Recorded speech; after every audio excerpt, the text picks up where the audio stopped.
Welcome to Elliptical Oracle, and I'm all hooked up. Today I picked a card from the Galactic Heritage cards, which is my favorite card deck.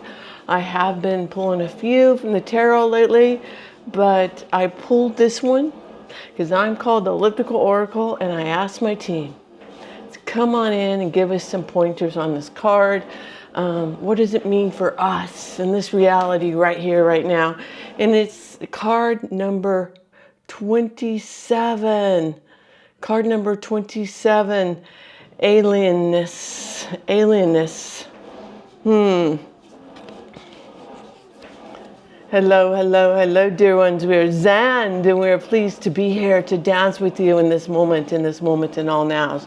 And as always, if this doesn't ring true to you, let it go, let it go, let it go. This is a what we call a multi-dimensional card, alienness. Many of you have concepts, many of you have perceptions that are alien to you. It might be alien to you to look at something from a higher perspective than you ever have before. And it takes time to integrate it, to be one with it. It takes time to see that those that are fighting the wars on the other side of the planet are doing what they know is best. And those that are fighting in general are living unconsciously. But you say they're very, very conscious. How can that be? It feels alien to you. These words are alien to you. These concepts are alien.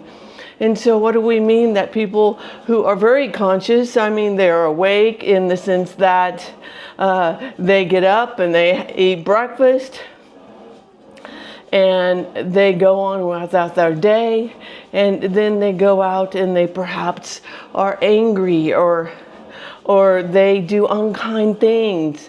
And we say, that is because, dear ones, they're actually still sleeping. They are still sleeping. Even though they seem awake, their consciousness is still sleeping. And what do we mean by that? We will try to explain this in the sense that they do not know that they are eternal beings of love and light. They do not know that what they perceive in their reality is a mirror. It's reflection back to them. They think that life happens to them instead of for them. They haven't realized what we would consider the mirror effect. What you're energetically put out is what energetically comes back to you. So if you put out anger, you're going to see anger all around you. If you put out fear, you're going to see fear all around you. If you put out love, you will have love reflected. And the more that you put out these high frequencies or of the heart and higher. So the heart frequency of compassion, the heart of empathy, of understanding. Yes, the more you put out these kind of reflections, the more is reflected back to you. And yes, every now and then you will come across someone who might still be angry because they might need you. They might need you to reflect what it's like to live in peace, what it's like to live in joy, what it's like to look into their eyes and to think, I love you. And without saying it, you think, I know that you are still sleeping, and I love you, and I will you the best. Yes, yes. And you go on with your day, and you don't let their hurtful words, their tantrum, their actions, or their words, or their deeds, or their thoughts, or their written words, not just spoken. Sometimes it's like a stare, a look. None of that bothers you because you know. And you have compassion and empathy. You know that they are, even though they are conscious, they have not yet fully awakened to how, quote, the universe works. And dear ones, we're not just talking about those on planet Earth.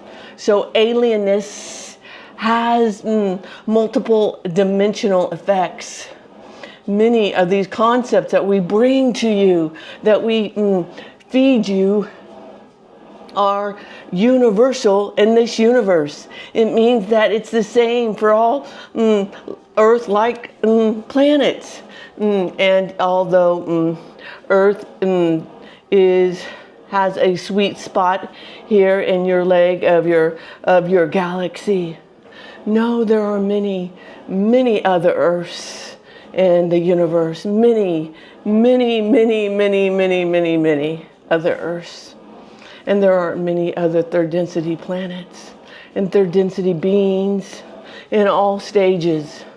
Those that have not awakened at all, and those that have been awake for a while. Yes. And so, dear one, this concept too can be alienness to you.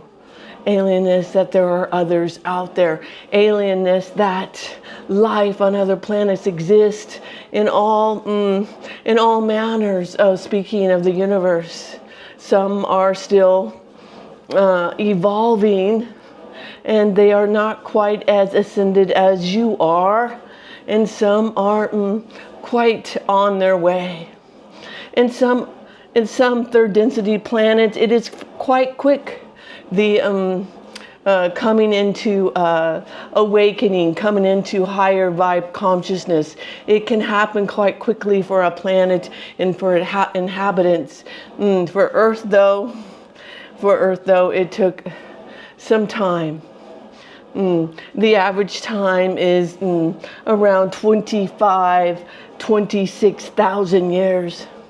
And we would say Earth did not make it the first 2 times around. So congratulations, you have made it. And if you are hearing this, you are propelling toward the positive, and we congratulate you on that as well. And these concepts might be alien to you. So you see there's even another dimension within the dimension. So this is the card of alienness. And we say, how do you live? How do you embrace this alienness? We say by looking at it as one universe, as looking at it as one field of consciousness, and thus the channel speaks about one consciousness. And so this one consciousness is a field of all that there is that we are all part of. And to embrace it with love and light, and to be one, and to let the resistance go. To say, yes, there are concepts, there are beings that we don't understand yet, but we are evolving. We are conscious beings. We are aware that what we project in our field of frequency is what is returned to us. We know that we are eternal beings. We know that we are here to grow, to experience, to transform darkness into light, to transform us from unawake individuals to living and sitting in the peace of the heart. We are Zand, and we gave you much to chew about on this one card today, and we thank you for allowing us to do so. Woo!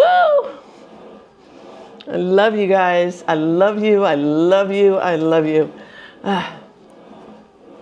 They are fabulous. That is my team. That is my team. Okay, the miracle of the day. Gonna try to say it without crying. Let's see if I can do it. I lost the world's most magnificent brother.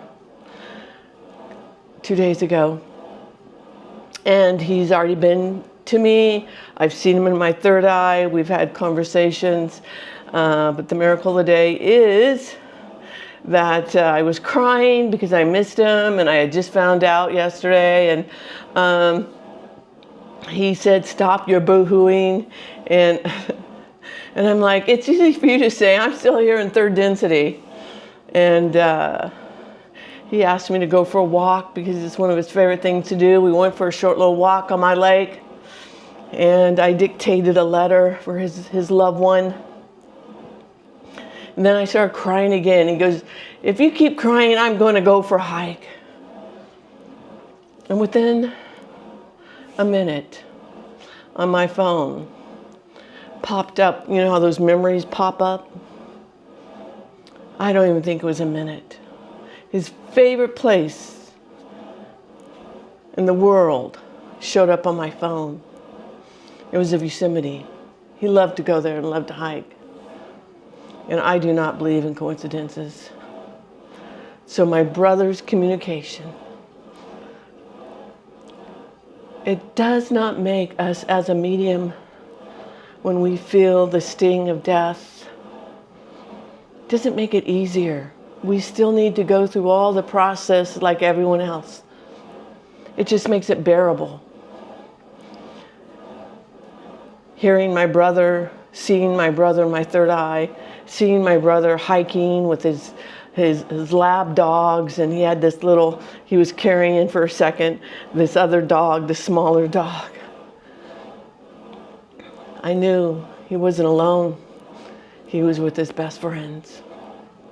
That, my dear one, is my miracle of the day. I hope you enjoyed today. Top of the now to you. Top of the now to you.